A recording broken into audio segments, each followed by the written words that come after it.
Uh, okay, hi everyone. As Azam just introduced me, so my name is Emrul, and I'm a CFA, FRM, and PhD in finance. And as he said, I'm also an SFA alumni.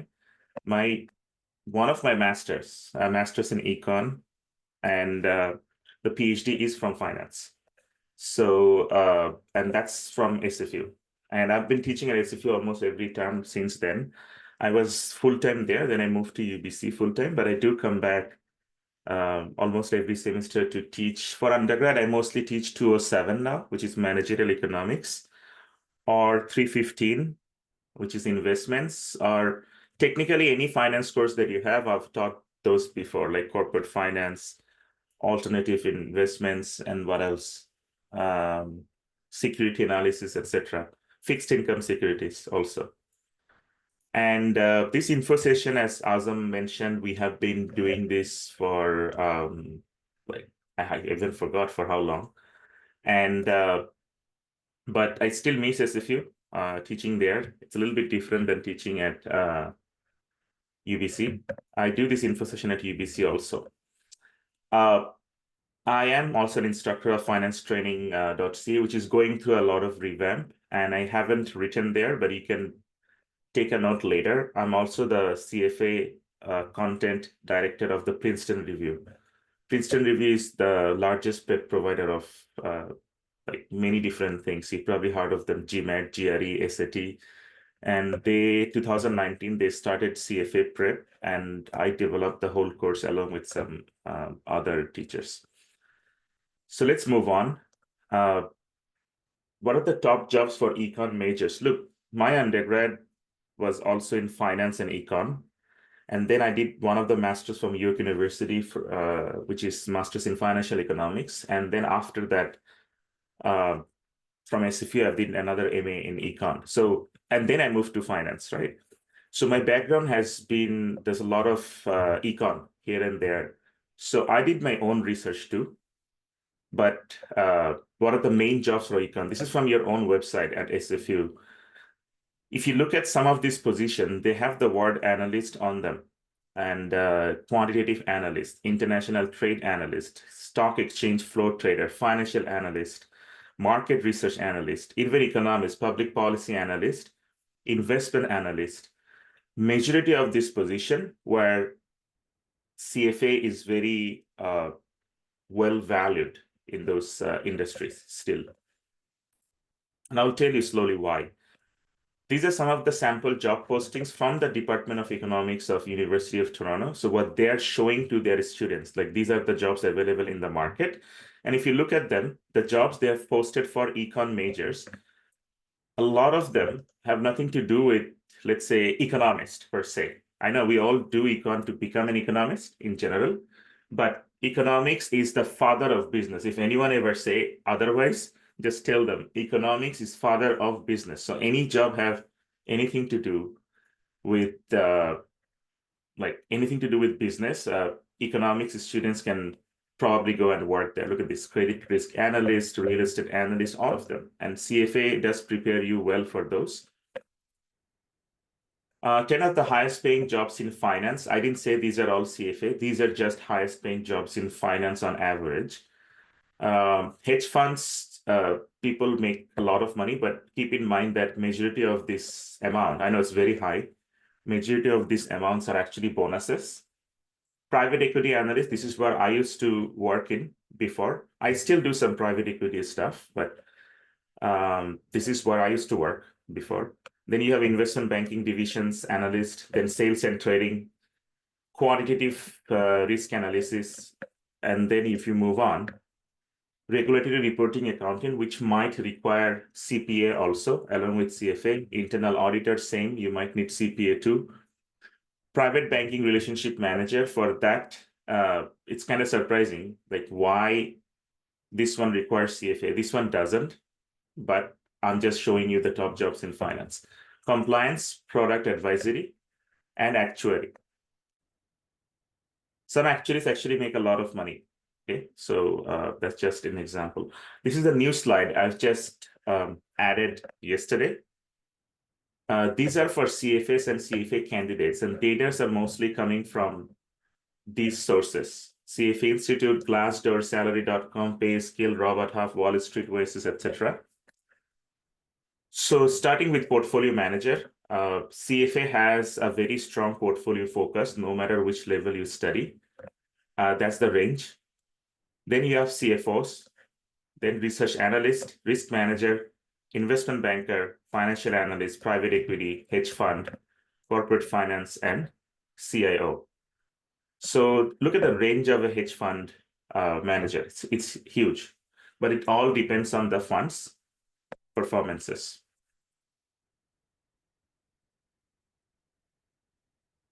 Why CFA? There are so many other certifications. If you also notice, I have FRM and there are CPA. There used to be CMA and other certifications.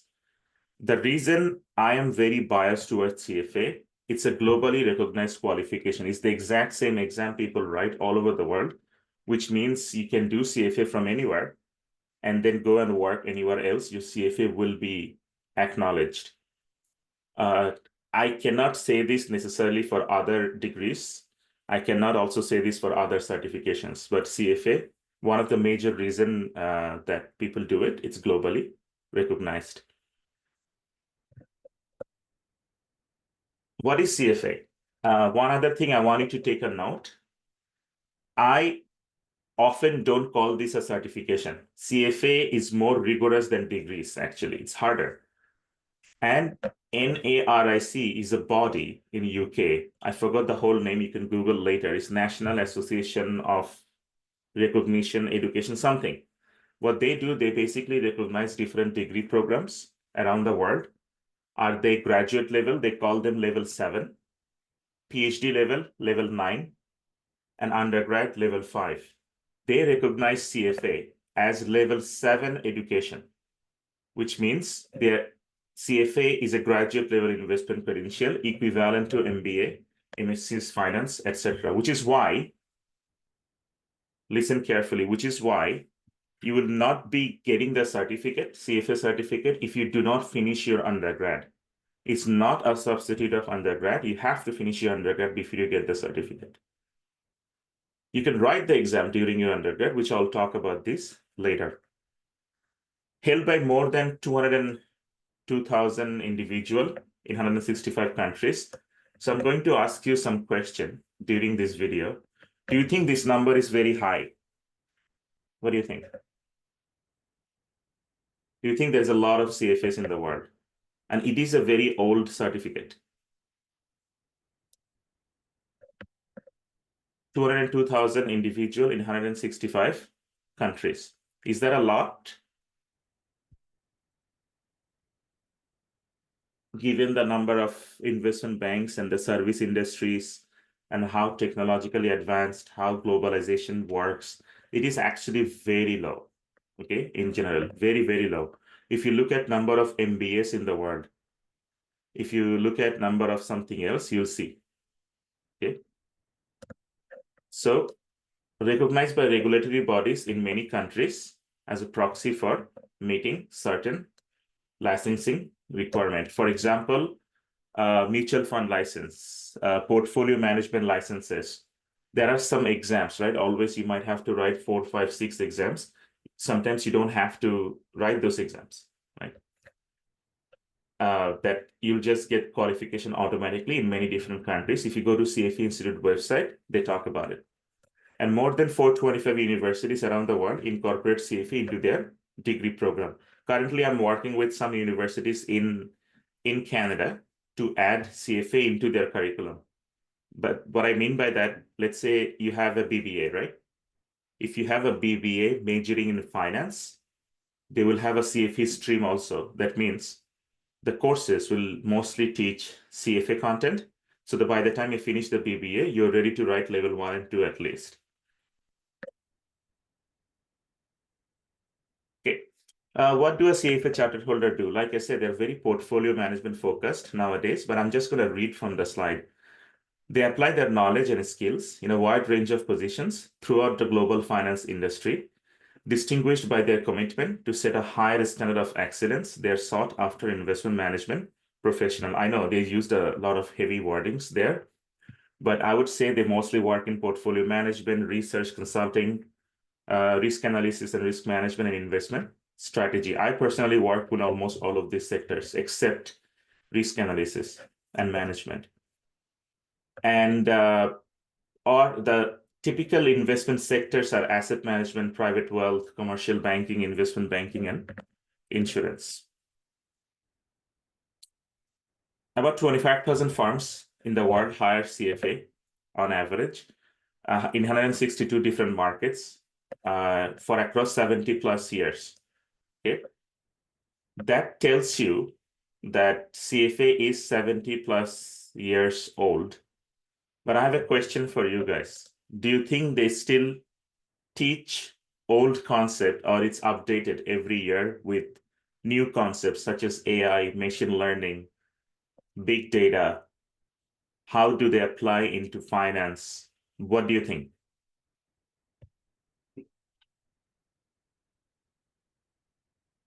You can type or you can speak up, it's up to you, but if you type, that's better because I'm recording. Okay, it says it's a 70-year-old certification. It's heavily updated. I will show you, and which is why I still teach CFA, because I also get to learn, right? When I was doing my CFA, I never learned Python programming. I've learned other programming. I've never learned application of AI in portfolio management. I'm learning it now to teach. I've never learned machine learning, big data, etc. And another things called fintech, right? Fintech and all this, all of them are recently added to the CFA curriculum. Basically, CFA has a body of knowledge. It's called CBOK, Candidate Body of Knowledge, of 30 to 40, I believe this is what I heard, 30 to 40 industry individuals around the world. They sit down every year, they look at the curriculum, and they see what needs to be added. So it is the most updated certification you can see. For example, when we teach any course at UBC or SFU, sometimes our textbooks are old. Have you seen this? For example, if you're taking any course right now, are the books published in 2024? Most of them are not. You'll see it has a 2021 version, 2020 version.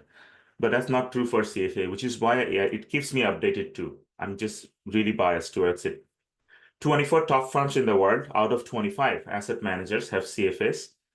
On average, base salary is 126,000 and total compensation is around 177,000. And this is a median, okay? Keep in mind, these are median. Range is very high.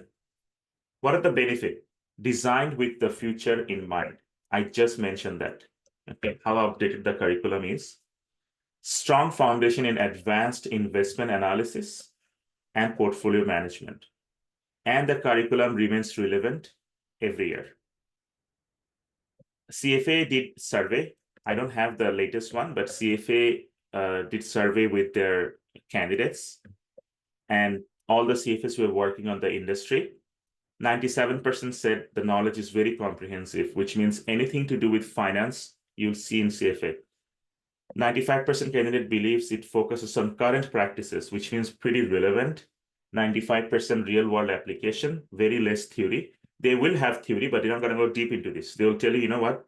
This is how you apply that concept of theory into your practical life.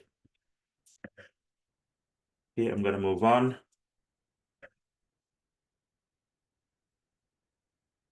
Variety of career paths and job prospect. I showed you something already. Okay, wait. It definitely will boost your resume, especially on LinkedIn, because nowadays you can put badge, I believe, on LinkedIn if you pass level 1, level 2, and level 3. Lifelong careers in asset management, investment banking, commercial banking, and consulting.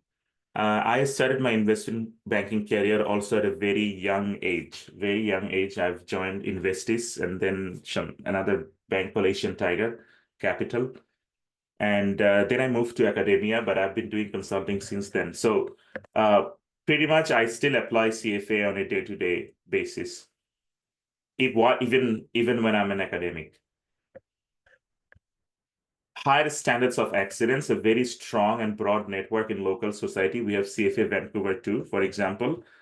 Anytime I need to get, let's say, 5 different CFA teachers for developing a curriculum or something, this is where I reach out. They have a very strong local society. These are all the other different career paths. I took it from CFA Institute website. When they did the survey, these are the jobs that their CFAs or CFA candidates currently have. Broadly speaking, advisory roles, analytical, investment decision-making roles, risk, and oversight.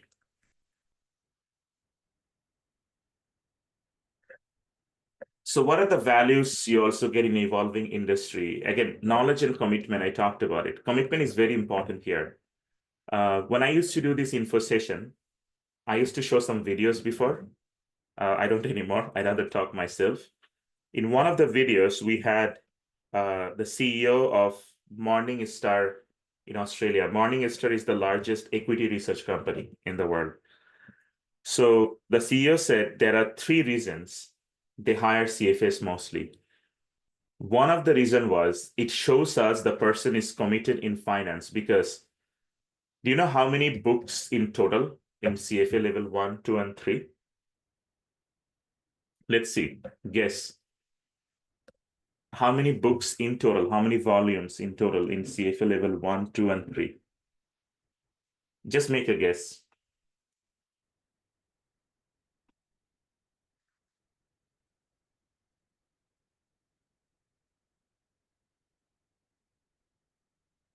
Yeah, Alejandro, you're close. So it is 3 times 6, 18. Okay, 18 big volumes. Each volume have about 600 to 700 pages, right? So you can multiply that with 16.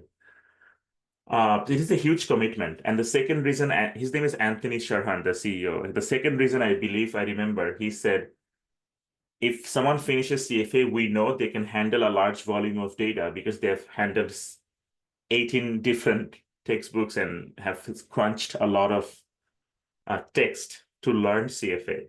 So these are, and oh, third one I also remember. Third one is very strong ethical background, because look, ethics depends on, I've learned this later, ethics depends on your own morality, but CFA will teach you what's right and what's wrong in every different levels 3 times. And there's quite a bit of marks dedicated to it. So which tells me if someone tells you 3 times what's wrong, you should know what's wrong. And then you might be able to follow this. But like, again, I said, finance is also the industry where you see majority of the unethical, white collar unethical issues, and CFA, CPA, all these certification industries are working very hard to reduce those. It's a mark of distinction, strong ethical foundation and global recognition, like I said. This is kind of very exciting. I wish I had that, but you guys do. From this year, CFA started practical skills modules to provide more hands-on learning for candidates. Now, let me explain practical skills module, right? Let me see if I can quickly Google this. CFA PSM module. Okay. Yeah, let me show you on the screen. So practical skills module pretty much teaches you financial modeling with Excel, Python programming. It's extremely important if you want to work in financial field. This is a no-brainer, Python. In level 2, they have analyst skills, though they will show you data analysis techniques, Python, data science, and AI, how they're all related, Python programming fundamentals. And in level 3, you have, again, analysis skill, financial modeling, portfolio development and construction in different software. And of course, Python and programming fundamentals again. So basically, you have to complete, as far as I know, at least one module at every level, and you cannot repeat the module. Okay. For example, a lot of students do Python or financial modeling here, and they move on. If they think that, you know what, I like programming more, they can do Python data science and AI a little bit higher. So, but what's interesting, These are the modules you just have to finish to be eligible to write the exam. These are not tested in the exam. That's something I liked a lot because I teach econometrics. If they're gonna start testing Python codes, candidates won't like this. So you have to just finish the module to be eligible to write the exam. This is something fantastic. People, even including me, had to go somewhere else to learn this because CFA only is a text-based program. Now they are also focusing on practical stuff.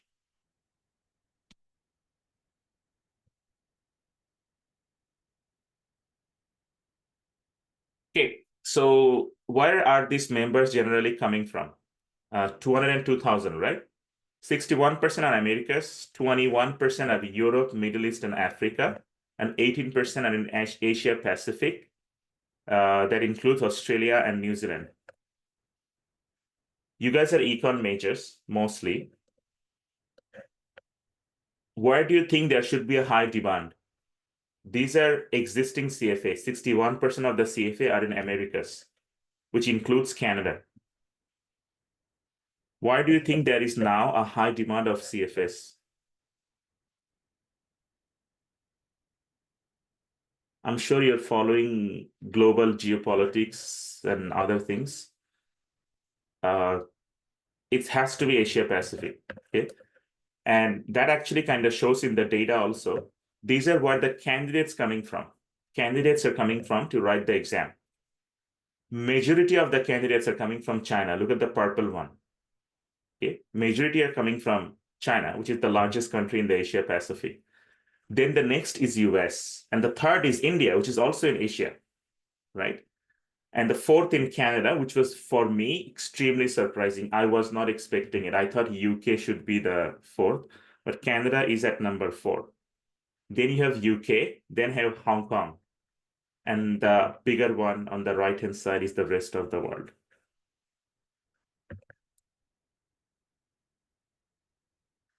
There is a huge surge in CFA candidates from Asia now, as I mentioned.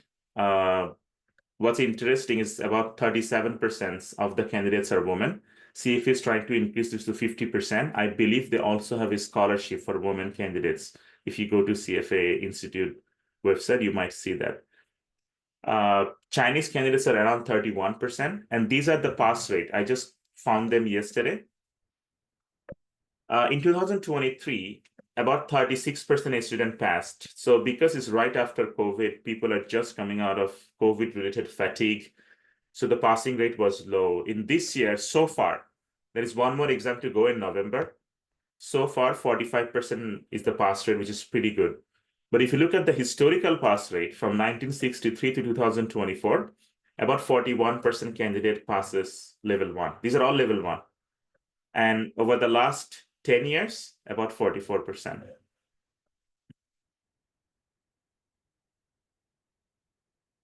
These are the top firms. They are very CFA focused, top investment banks in the world. And the contents are evolving, which I've already explained.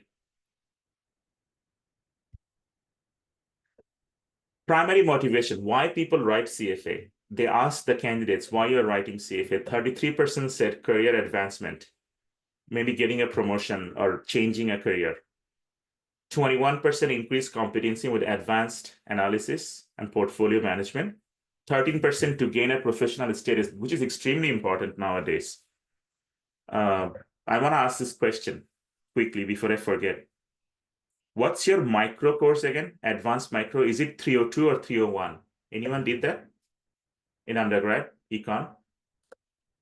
I forgot. I remember we did 103. Is it 303 micro? The rest of you? Anyone?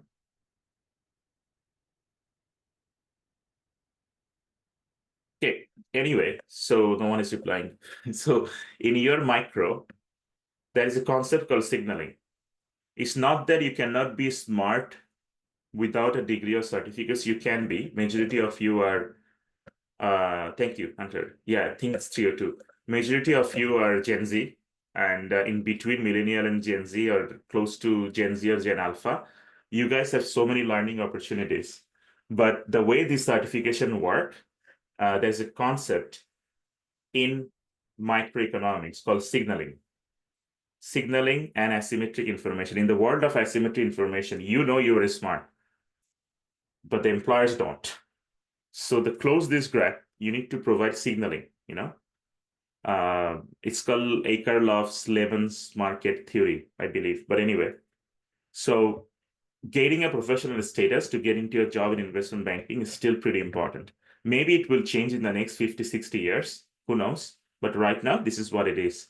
12% said they wrote the exam to challenge themselves. It's not the right reason to write an exam, but this is what candidates said. Out of those candidates, 70% already employed, full-time or part-time, and 23% of them are students. Median compensation, I don't want to keep talking about this. Like globally, it's about 160,000. In America, it's a little bit high. Asia Pacific low. I think it's increasing now. And Europe, Middle East, and Africa is about, I would say, 130,000 average. Growth is also pretty high, but careful. These are around the COVID period, just before 2019. So there was a massive surge of growth of salaries of portfolio manager. But if I look at the current data, which I don't, see if I haven't done a composition survey after that. If I look at the current data, I don't think the growth will be that much given the world has gone through and has been going through recession right now. Where do they mostly work? 23% are portfolio management, 16% are research analysts, 8% at a chief level executive there. I fall under this now, other. Which sector? 35% work in equities. Equities mean stock markets. 19% works in fixed income, which is actually increasing nowadays. More and more people working on fixed income. 5% on private equity. This is where I used to work before. Top 10 employers, JP Morgan, RBC. Very surprising to see a Canadian bank at number 2 in the world of hiring CFAs. Bank of America, UBS, HSBC, Wells Fargo, BlackRock, etc.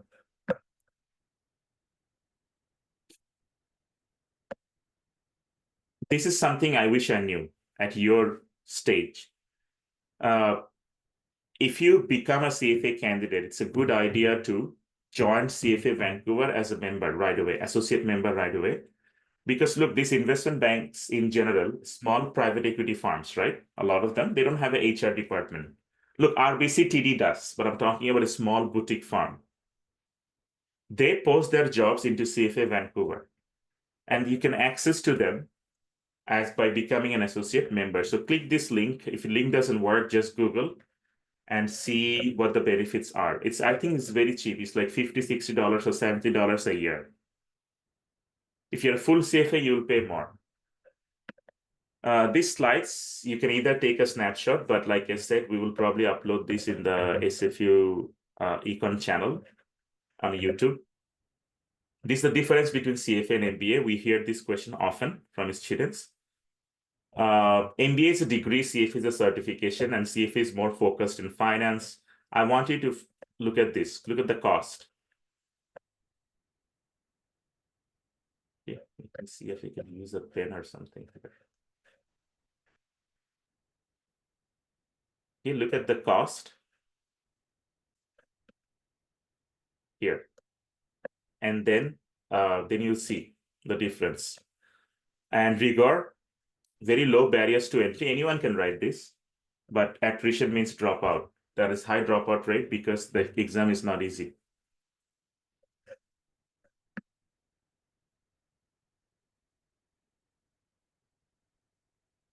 I often get this question, which one I should do? Should I do CFA? Should I do master's or both? That's my answer, and take a good note on that. Master's degree generally teach you very specific technical skills, but you know what? CFA just introduced those two. However, CFA level 1 plus will signal your commitment to finance. I wish I could bring my TA for my MBA class. He's doing MSc Finance. I think I also finished CFA level 2. So he could explain why he did both, right? A master's degree like MSc Finance, like he's doing, will teach more quantitative methods, while CFA will broaden your knowledge base. Students are increasingly doing both to differentiate themselves. Like I said, 425 universities integrate CFA into their curriculum now. So my take is complete CFA level 1 while in your school, like in second year, third year, and complete level 2 right after graduation.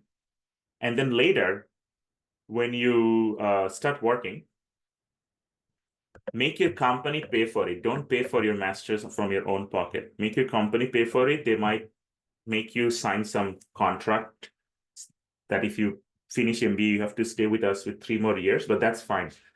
A lot of major banks pay for their employees' education. So don't pay for MBA from your own pocket.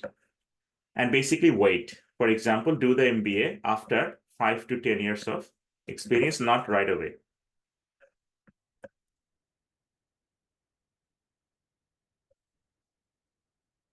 Another question we often hear, CFA versus CPA. Again, I won't be going through line by line. You can just take a snapshot if you want. This is mostly an accounting-based degree, but also, to be honest, CPA is also extremely strong, right? See, if you want to go into consulting, CPA is the way to go. CPA is mostly course-based. I believe you have to take 14 accounting and finance courses. I'm not sure if this changed. I apologize now. Haven't done CPA. I just took the data from online. 2 years of part-time study and 3 days of common finance exam. On the other hand, CFA have 3 exams. They do have high barriers to entry because it's mostly for accounting majors. If you are an accounting major, you've probably taken a lot of these 14 courses. Otherwise, you have to take again. You have to take your experience, 2.5 years experience before you get the certificate from a designated accounting firm. For CFA, you need to do even more, but it can be taken at any time. These are cost of doing those. There's not a big difference. 16 to 23 here, and this is like about 4,800 to 10,000. It goes up as if you keep failing. If you keep failing, it will just go up. Salaries are also very comparable. Like the way I explain this to the students, CPA range of standard deviation of salary is low. If you become a CPA, you should make 100,000, but the range isn't that big. But for CFA, the range is really big. The standard deviation is very high. But if I had the option, if I were at your stage right now, I would do both. Okay. CPA is an amazing Canadian accounting certification, very well respected. They earn good money. My take is CPA is course-based. So it's not an or question, right? Can we do both? And CFA is mostly a self-study. If you need help from a training agency, go ahead or prep course, but you don't have to choose both. Sorry, you don't have to choose one. My bad. You need to take both. Okay, so you should be choosing both if I were at your stage. What do CFS learn? These are the topic. Pretty much, if you look at this topic now, there is nothing here that is outside the scope of, let's say, finance, right? Anything that you see in finance, everything is taught. You look at all of them.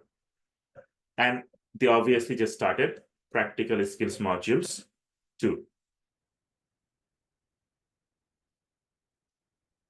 Level 1 mostly focuses on knowledge and comprehension, which is why even though people don't want to do CFA, I've seen a candidate of level 1 who is around close to 60 years old, retired from everything, but want to know how to manage money. Because anything to do with finance, the basics, everything is covered in level 1. So even if you don't want to do finance or investments, level 1, I think every single citizen or individual should do it. At level 2, it's difficult. Okay, level 2 goes very deep into asset valuation, application analysis. It's to me, it's tougher than level 3.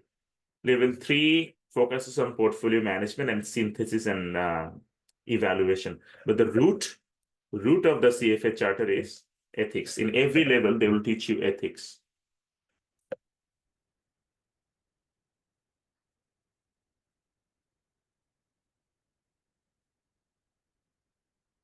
Cost and benefit. So CFA exam fees, they increases a little bit every year, I'll show you. And the cost I'll show you later, just focus on this calculation. The 10-year average pass rate of level 1, 2, 3 exams are about 41%, 45%, and 52%, which means about 45% people passes level 2, which they already passed level 1. And out of the people who pass level 1 and 2, about 52% passes level 3. So you guys are from economics, which is a branch of finance. It's okay. The other way around. Sorry, finance is a branch of econ.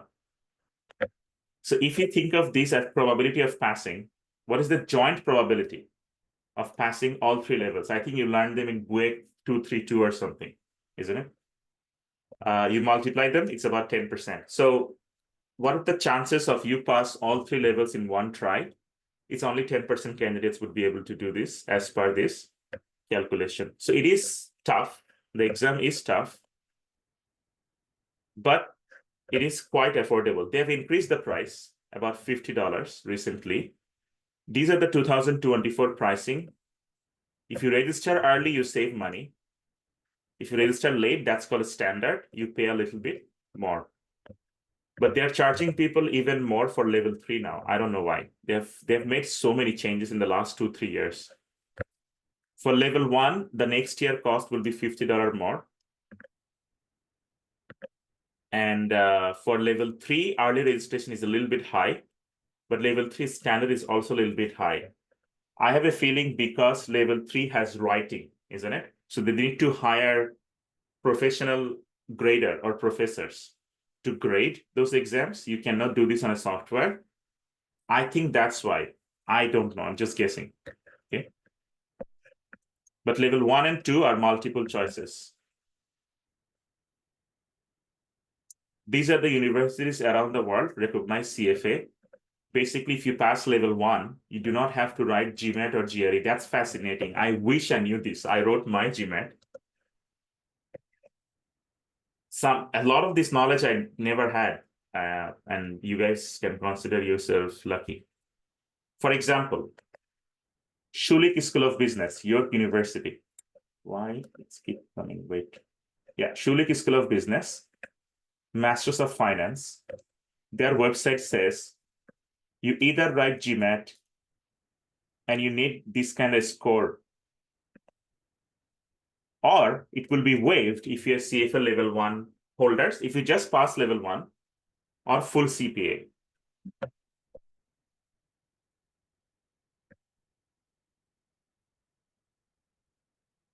Then Queen's. Queen's I consider one of the top finance program in MSc. Queen's MSc in Finance. Successful completion of CFA level 1 or GMAT. So you don't really have to write GMAT anymore, which is a joke anyway. SFU, your own MSc Finance program. SFU's MSc Finance program, where I also teach sometime. GMAT will be waived for any candidate who has successfully completed any level of CFA, like 1, 2, or 3.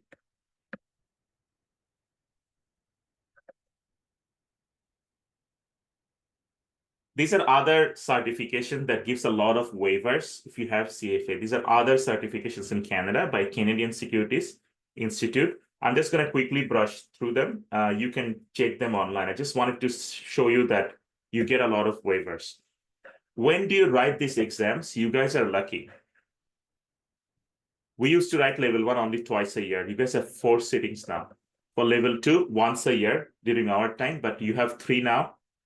Level 3 during our time, also once a year. You have 2 now. Our exams were 6 hours long. We wrote 6 hours long exam. You guys are going to write 4 hours and 30 minutes. But I have a quick question, guys. You don't have to answer. We don't have a lot of people anyway today. But if you can, please do. Do you think making the exam shorter makes the exam easier or harder?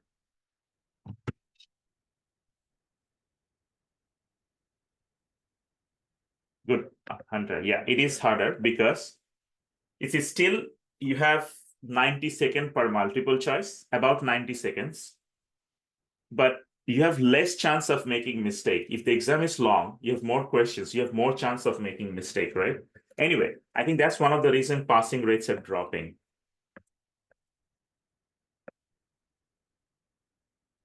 These are the cycles in general. Level 1, you can write 4 times. Level 2, 3 times. Level 3, twice.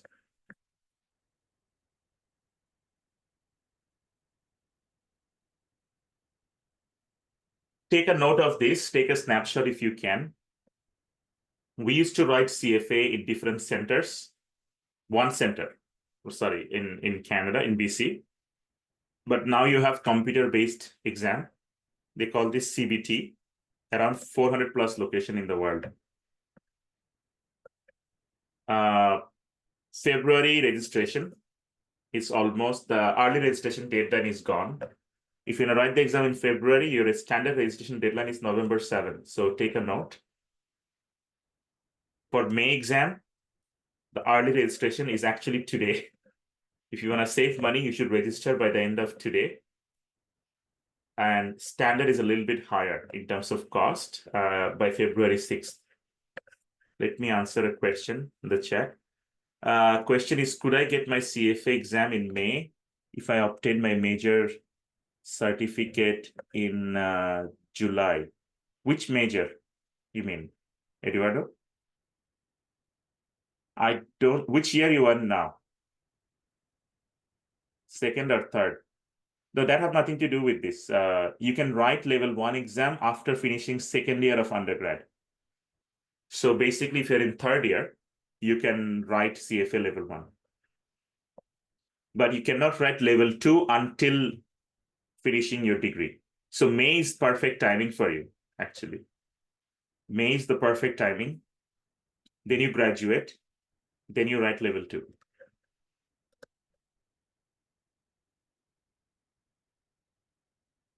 What kind of exam? Level 1, all multiple choices. Level 2, also 100% multiple choices, but they're case-based, which makes it tougher. They give you a case study, then 4 multiple choices. Another case study, 4 multiple choices. And level 3, 50-50. Half of the exam are like level 2, and the other half is written. But it's tight now because it's computer-based. About level 1 exam in 2025, like I said, 4 hours and 30 minutes divided into morning and afternoon. They call this session 1 and 2. I still call them morning and afternoon. First half, 2 hours, 15 minutes, 90 multiple choices. Each multiple choice have 90 seconds only. It will cover ethics, quant, econ, financial statement, which is accounting. And then you take a 30-minute optional break. Even though it's optional, I encourage you to take it. Take the break, and then do corporate finance, equity, fixed income, derivatives, alternatives, and portfolio management. Same timing, same number of multiple choices. It makes life a little easier for you because during our time, it's 6 hours, right? 3 hours and 3 hours, but anything can be repeated. So if you go for the second half, by then you know already that you don't have to study this. For example, I'm actually not fully sure, will they allow you to look at your notes in these 30 minutes? In these 30 minutes, you can just look at the formulas and your notes for this topic only, right? Because CFA exam doesn't give you a formula sheet. You have to memorize formulas. How long does it take to study? Level 1, about 303 hours. Level 2, about 328 hours on average. Level 3, 344. Keep this number in mind. If you're preparing for level 1 exam, how much you need to study. The prep material, CFA curriculum is pretty helpful. For level 1, it's actually too big. From my perspective, it's huge. Then mock exams or non-CFA preps, like you can do finance training, or you can do Princeton review, because I work in both places, right? Or you can take any other preps. three most difficult areas in each level. For level 1, people think ethics is very complicated. I don't think so, but anyway. But this is definitely, I think, it's tough, especially for econ majors. Econ majors do not like this. This is accounting. Fixed income, everyone thinks is difficult. For econ majors, it's not so difficult. It's bond. Okay. So I want to show you quickly something. Ethics is same for everyone, no matter you're econ or business major. You have an upper hand. Econ majors have upper hand in quant. This is a stat. You know more stat than business. This is your field, econ. That's the area where you might struggle. Okay. A lot. Corporate finance is like business people have the upper hand. Equity, business people have the upper hand. Fixed income, you have the upper hand. Derivatives, balanced, right? But they have upper hand. Alternative, they have upper hand. Portfolio, I would say balanced, 50-50.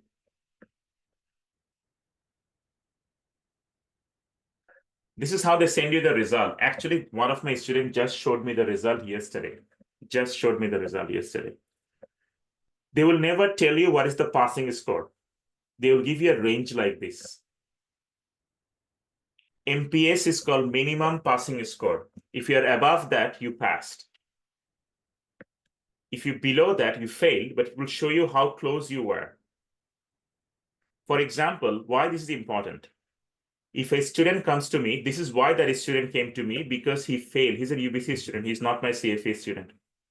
He was here, exactly here. And he was like, what the hell, right? I said, did you study for it? He said, yes. And I said, then write it again. But what if he was here and he studied for it? What would be my suggestion? Let's say someone studied very hard, but he's here. What do you think I would have told him or her or them?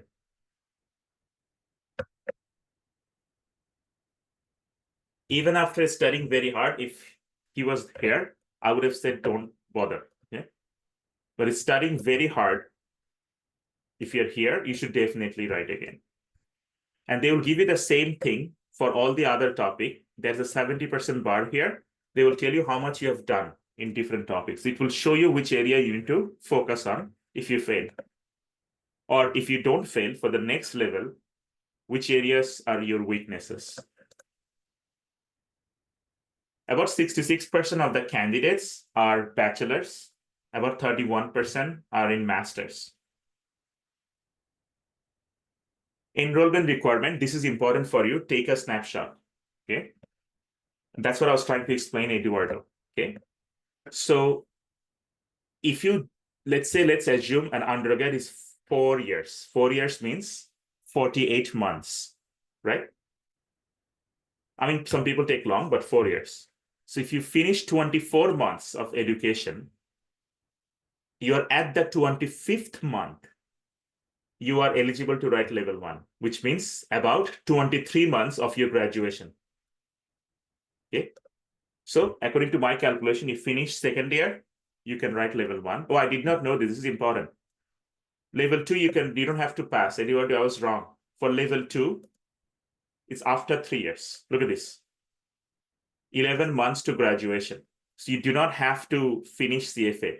Sorry, finish undergrad. But for level 3, you definitely have to finish undergrad. Like I said before, CFA is a graduate level credential. It's not a substitute. But if some people do not have that education, they can have about 4,000 hours of work experience also, or a combination. So how do you balance this out? This is kind of weird. Every 1,000 is equivalent to 1 year of education. So let's say, hypothetically speaking, a person can have 24 months of education, second year, but also have 1,000 hours of work experience. They can technically write level 2, right? There are people like this, right? This is interesting because every 1,000 hours of working is equivalent to 1 year. So I know it's confusing also, but you can do the math. It's not a substitute. You have to finish the exams, then 4+ years of experience, then you get the charter. But look, don't worry about experience too much. If you write all the 3 levels, basically everyone knows you're gonna become a CFA anyway. So job prospect, it doesn't hurt. What are the steps? Enroll and register. Download the curriculum and start reading. If you want to read less, and instead of 300 hours, if you want to do 150 hours, if you cut down your study time, you can take a prep course. I recommend this because I'm presenting for them. They have pre-recorded videos, condensed notes, etc. Attend all the classes. Don't miss the classes. Write the mock, then go write the exam. Areas, topic, weight, not important to you at this point, but I already went through which ones you are good at as econ major. There are different SFU courses prepare you for some of the topics. Azam and I developed this, but I believe there are new courses came in after this. There is no course at SFU teaches this finance ethics. That's different. It's not your business ethics. Quant, you're econ major. Econ, you do these courses anyway to know econ. Then these are the other courses in business can teach you some topics in CFA. So what are the strategies I recommend for recent graduates or third or fourth year students? I would suggest you guys register for the February or May exam. You either self-study, you can study by yourself, you just have to give 300 hours, or you take a prep. Immediately write on your resume, you are a CFA candidate. Actually, you should do this at this stage, right after registration. Not only resume, also LinkedIn. I should update my slides also. You'll be surprised the power of LinkedIn. Okay. Pass level 1, then write within 6. You have to have a 6-month gap between exams. For example, if you pass level 1 in February, you cannot write level 2 in May. You have to wait you have to write level 2 in August, 6 months. And then another 6 months, you can write level 3. You guys are lucky. We used to wait 2.5 years to finish all 3 levels. You guys can do, I've calculated, 14 months. Within 14 months, you can finish all 3 levels. First and second year, if you're within second year, what should be your strategy? If you're in first or second year, you can't write CFA exam, but this should be your strategy. If you're from business, economics, or other, I'm going to be very honest, I actually did not know this. One of my students, I walked into my CFA class at SFU. By the way, finance training classes are at SFU. I walked in, and I saw there is a student who were in my 207 class, and 207 is the second year. I said, you are not eligible to write CFA exam. What are you doing here? Because at that time, you could write level 1 only in your 4th year. She gave me an interesting answer. And later, I've actually seen her in BEAM. You know what BEAM is? BD Endowment Asset Management Fund, right? And she was not a very confident person. I saw what the knowledge did to her. So this is what I've learned from her. Okay, I want to be very honest. It's not my idea. Her answer was the reason I'm in this class. She wanted to know more about investments and portfolio management. She's in second year, right? She wanted to prepare for her upcoming finance course in advance. She was going to take 312 Intro to Finance, 315 investments, 317 securities, 316 derivatives. She said, they can learn the language also for networking. If you go to any networking event, you're talking to investment bankers, you can know the language, what language you need to talk to them. For example, they will throw words such as EBITDA. You need to know what EBITDA is, PE ratio. You need to know those things. So then I said, okay, you're going to write level 1 in 3 years. Why you're like, she said, okay, I heard level 1 exams changes, syllabus is about 5%. It's okay, I'll learn the new topics. So that was something fascinating to me. I wanted to share with you. Something you can also consider doing. level 1 classes are at actually SFU Burnaby campus from this company I'm talking about. But look, there is no circular out yet.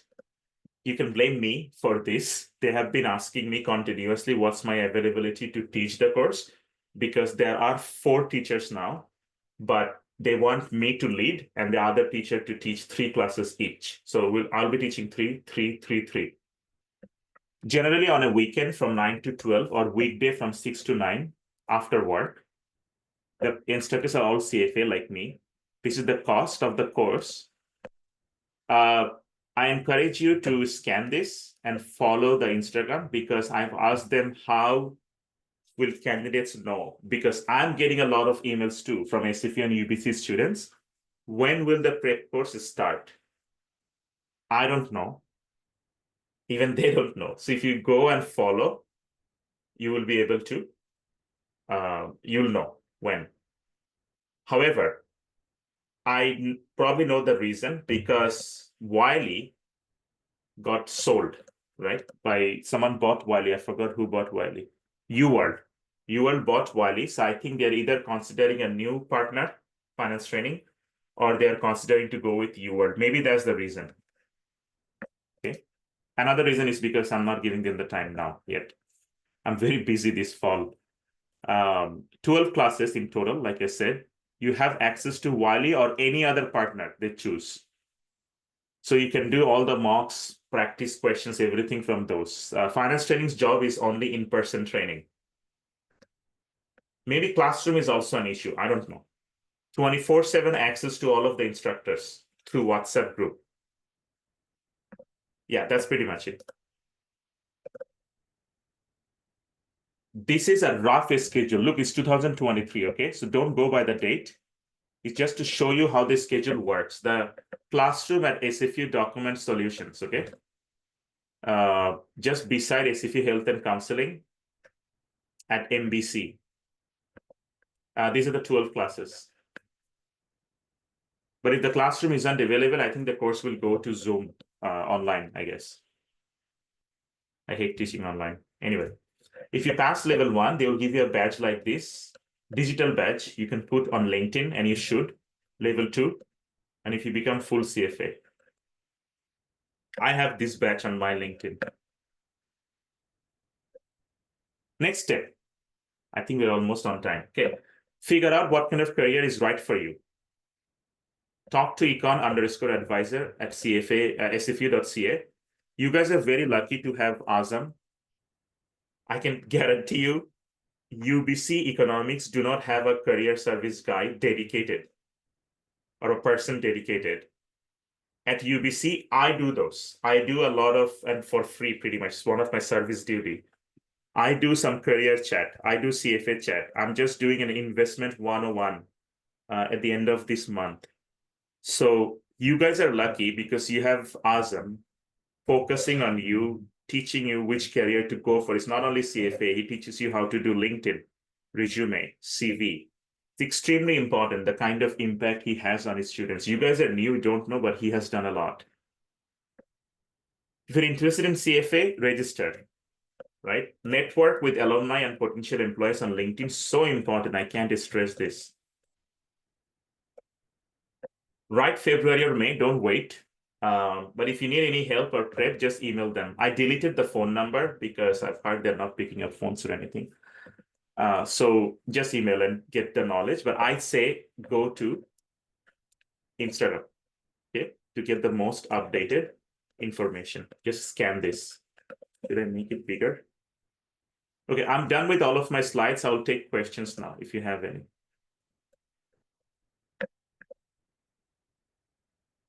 Question? You can raise hand also if you want to speak up.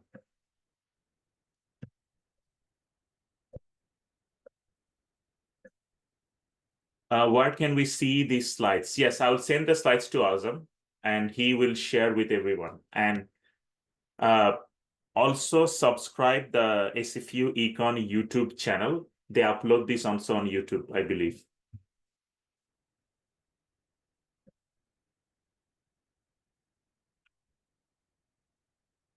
Anything else?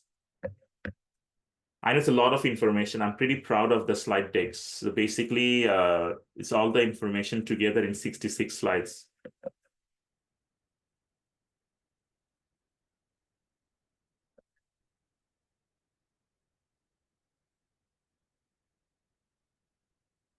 Any other question?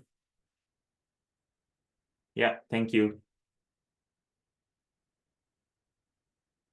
Yeah, path for the second year student. If you are in second year, here. I'm just gonna go over this again. It's just see if you can take these courses too to learn more.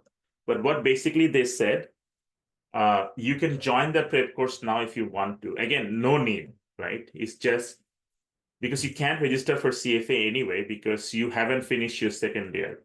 But it's just something I've learned from one of my students that she did the prep course anyway to learn more about finance. But you don't have to do this. I would recommend that you wait to finish your second year and then register for the CFA exam and write CFA level 1. Then you can join the prep course, right?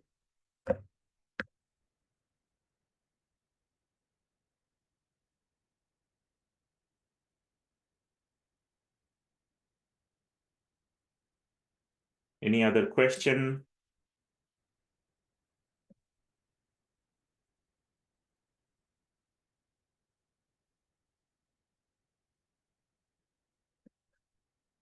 Let's see who is here. We have Alejandro. I talked to you. Eduardo, yes. Hunter, Keiki, and Liddy. You guys have any question? Anyone? Okay, guys, if there are no questions, you got in the email at the end. If you want to reach out to me, I've been a little bit busy recently, trying to conserve my energy recently, but you can find me on LinkedIn. Okay, the best way to reach out to me on LinkedIn, but even LinkedIn, I have hundreds of messages now that I haven't replied, but that's the best way to keep connected with me. Even if I know when the classes are starting, I'll probably also post on LinkedIn. So that's the name for LinkedIn. Okay, that's the best way of reaching out to me. If you have any questions about career, finance, CFA, anything. Okay, guys, that's it. Thank you so much for coming, and wait for Azam's email to get the slides and the recording. Okay, bye.